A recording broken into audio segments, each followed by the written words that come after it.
అందరికీ నమస్కారం. Welcome back to my channel. ఈరోజు వీడియోలో 2024లో నర్మదా పుష్కరాలు ఎప్పుడు ప్రారంభమయ్యి ఎప్పుడు ముగుస్తాయి, వాటి తేదీలు ఈ వీడియోలో మీ అందరికీ తెలియచేయబోతున్నాను. అంతకంటే ముందు ఎవరైతే నా ఛానల్ని ఫస్ట్ టైం విజిట్ చేస్తున్నట్టయితే లైక్ చేయండి, షేర్ చేయండి, సబ్స్క్రైబ్ చేయండి. మనందరికీ తెలుసు కదా, పుష్కరాలంటే 12 సంవత్సరాలకి ఒకసారి వస్తాయి.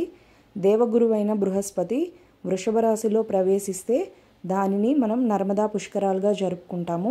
ఎప్పుడు ప్రారంభమవుతాయి అంటే మే 1 చైత్ర కృష్ణ అష్టమి రోజు బుధవారం నాడు ప్రారంభమవుతుంది.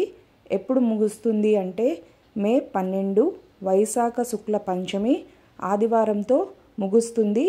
ఇవి 12 రోజులు వచ్చాయి. ఈ పుష్కరాల్లో నది స్నానం చాలా విశేషమైన ఫలితాన్ని ఇస్తుంది. దానాలు చేస్తే చాలా మంచిది. ఈ వీడియో మీకు నచ్చింది అనుకుంటున్నాను. నచ్చితే లైక్